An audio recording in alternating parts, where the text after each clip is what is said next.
Diqqat aholiga tezkor xabar.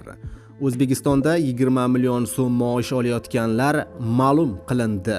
Assalomu alaykum, hurmatli tomoshabinlar. Tezkor yangiliklardan, birinchilardan bo'lib xabardor bo'lishni istasangiz, videorolik ostiga like tugmachasini bosib, kanalimizga obuna bo'lishni unutmang. Like bosgan insonni Xudoyim doim qo'llasin. Diqqat qiling, O'zbekistondagi ayrim o'qituvchilar bir qator ustamalarni joriy etilganligi sababli 20 million so'm atrofida maosh olish imkoniga ega bo'ldi.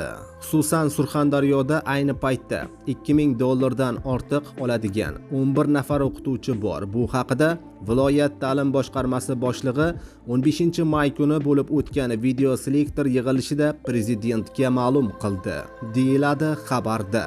Hurmatli prezident shuni alohida ta'kidlash kerakki, bizning Surxondaryoda $2000 ortiq oladigan 11 ta o'qituvchimiz bor. Buni ommaviy axborot vositalarida ham ko'rsatdik. Undan tashqari, 600 ga yaqin $1000 ortiq oladigan o'qituvchilarimiz mavjud, deya uning so'zlari keltirilgan O'zbekiston 24 telekanali efirida. Aziz do'stlar, siz bilgan va tanishlaringiz orasida o'qituvchilar qancha oylik oladi? Marhamat, izohlarda fikringizni yozib qoldiring.